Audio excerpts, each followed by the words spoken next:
Breaking SSK fund ലഭിക്കാത്തതിനാൽ അധ്യാപകരുടെ അവധിക്കാല പരിശീലനം മുടങ്ങിയിട്ടുണ്ട്. ഇനി കുറച്ച് ദിവസങ്ങളേ ഉള്ളൂ സ്കൂൾ തുടങ്ങാൻ. ഓൺലൈൻ ക്ലാസ് നടത്താനും വിദ്യാഭ്യാസ വകുപ്പ് സാധ്യത തേടുകയാണ്. തെരഞ്ഞെടുപ്പും സർക്കാർ രൂപീകരണവും നടപടിയും പരിശീലനം വൈകാൻ കാരണമായിട്ടുണ്ട്. മെയ് 2ാം വാരത്തോടെ പരിശീലനം പൂർത്തിയാക്കേണ്ടതായിരുന്നു. എന്നാൽ പരിശീലനം നടന്നിട്ടില്ല. സംസ്ഥാന തലത്തിലും ജില്ലാതലത്തിലുമുള്ള പരിശീലനം തുടങ്ങിയിട്ട് പോലുമില്ല. അധ്യയന രീതി, കുട്ടികളുടെ മാനസിക സാമൂഹിക സാഹചര്യം മനസ്സിലാക്കലെല്ലാം പരിശീലനത്തിന്റെ ഭാഗമാണ്. സുനിഷ അയ്യലൂരുണ്ട്. സുനിഷ അയ്യലൂർ, പ്രാരംഭ നടപടികൾ പോലും തുടങ്ങിയിട്ടില്ല എന്നാണ് മനസ്സിലാക്കുന്നത്. അങ്ങനെയാണെങ്കിൽ അത് വിദ്യാഭ്യാസ മേഖലയിൽ ഗുരുതരമായ പ്രതിസന്ധി സൃഷ്ടിക്കും. ഇനി വളരെ കുറച്ച് ദിവസങ്ങളേ ഉള്ളൂ. കഷ്ടിച്ച് രണ്ടാഴ്ച സമയം. അതിനിടയിൽ ഇതൊക്കെ ഇനി ചെയ്യുക സാധ്യമാണോ? കയ്യിലാണെങ്കിൽ നയാ പൈസയുമില്ല, മന്ത്രിസഭയാണെങ്കിൽ വന്നിട്ടുമില്ല.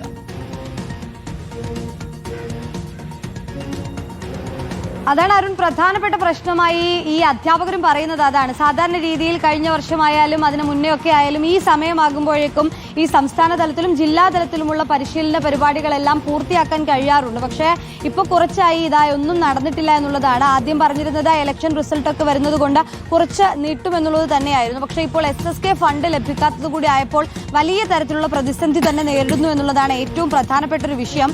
ഈ പറയുന്നത് പോലെ പുതിയ അധ്യയന വർഷം തുടങ്ങുമ്പോൾ അതിൽ വരുന്ന മാറ്റങ്ങൾ, കുട്ടികളെ എങ്ങനെ പഠിപ്പിക്കാം, സാമൂഹിക തലത്തിൽ വന്ന മാറ്റങ്ങൾ എന്ത്, ഇതെല്ലാം ഈ പരിശീലനത്തിന്റെ ഭാഗമായി വരുന്നുണ്ട് എന്നുള്ളതാണ്. പുതുതായി കുട്ടികൾ വരുമ്പോൾ ഏത് രീതിയിൽ അധ്യാപകർ മാറേണ്ടതുണ്ട് എന്നതടക്കമുള്ള വിഷയങ്ങൾ ഈ പരിശീലനത്തിലൂടെ നൽകുകയും ചെയ്യും. പക്ഷേ പരിശീലനം ലഭിക്കാൻ വൈകുന്നതോടുകൂടി വലിയ പ്രതിസന്ധി ഉണ്ടാകുമെന്നുള്ളതാണ് അധ്യാപകർ പറയുന്നത്. ഏറ്റവും അവസാനത്തൊട്ടൊക്കെ ആവുമ്പോൾ വലിയ ബുദ്ധിമുട്ടിലേക്ക് മാറുമെന്നുള്ളതാണ്. സാധാരണ രീതിയിൽ സംസ്ഥാന തലത്തിൽ ഈ 14 ജില്ലകളിൽ നിന്നായി തെരഞ്ഞെടുക്കപ്പെട്ട അധ്യാപകർക്കാണ് പരിശീലനം നൽകുക. പിന്നീട് അവരാണ് ജില്ലാതലത്തിൽ ഒരു പരിശീലനം നൽകേണ്ടത്. പിന്നീടാണ് സ്കൂൾ തലത്തിലുള്ള പരിശീലനം നൽകുക. ഇതിങ്ങനെ 3 ഘട്ടമായി ഓരോ ഇടത്തേക്ക് നടത്തേണ്ടതാണ്. പക്ഷെ അതൊന്നും നടത്താൻ കഴിയുന്നില്ല എന്നുള്ളതാണ് വിദ്യാഭ്യാസ വകുപ്പുമായി ബന്ധപ്പെടുമ്പോൾ പറയുന്നത്. ഈ പറഞ്ഞതുപോലെ SSK ഫണ്ട് ലഭിക്കുന്നില്ല എന്നുള്ളത് വലിയ പ്രതിസന്ധിയാണ്.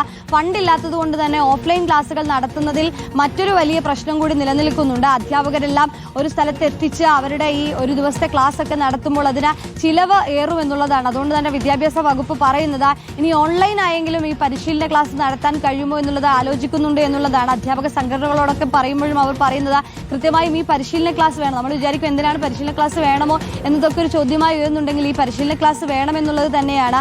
ഓരോ അധ്യയന വർഷവും പല പല മാറ്റങ്ങൾ വരുന്നുണ്ട്. അതുകൊണ്ട് തന്നെ ഓരോ അധ്യാപകർക്കും പ്രത്യേക പരിശീലനം ലഭിക്കുക എന്നുള്ളത് പ്രധാനപ്പെട്ട കാര്യമാണ്. ഇങ്ങനെ ഫണ്ടില്ലാതെ വരുമ്പോൾ അത് വലിയ പ്രതിസന്ധിയിലേക്ക് ആക്കുന്നുണ്ട്. ഇനി എപ്പോൾ ഈ ക്ലാസ് തുടങ്ങുമെന്നുള്ളത് തന്നെയാണ്.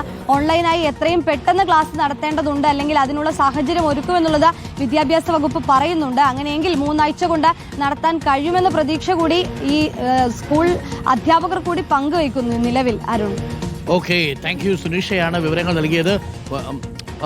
മറ്റെല്ലാ മേഖല പോലെയല്ല വിദ്യാഭ്യാസ മേഖല. അവിടെ കൃത്യമായ ട്രെയിനിങ് കൊടുക്കണം. കുഞ്ഞുങ്ങളുടെ ഭാവി വെച്ചുള്ള കളിയാണ്. എന്തായാലും ഇപ്പോൾ കാവൽ മന്ത്രിസഭയാണെങ്കിൽ കൂടി ഇപ്പോൾ പണം അനുവദിക്കുക എന്നുള്ളതാണ്. അതിന് പണം എവിടെ എന്നതാണ് ചോദ്യമെങ്കിൽ അപ്പോൾ പിന്നെ പണമൊന്നും കിട്ടിയില്ലേ എന്നാണ് നാട്ടുകാർ ചോദിക്കുക. പരിശീലനങ്ങളൊക്കെ നടക്കണം. ജില്ലാതലത്തിലുള്ള പരിശീലനങ്ങൾ പോലും ഇതുവരെ തുടങ്ങിയിട്ടില്ല എന്നാണ്. ഇനി കഷ്ടിച്ച് 2 ആഴ്ച സമയം മാത്രമേ ബാക്കിയുള്ളൂ. അതിനിടയിൽ പരിശീലനങ്ങൾ പൂർത്തിയാകണം. പുസ്തകങ്ങളൊക്കെ സ്കൂളിൽ എത്തുകയും വേണം.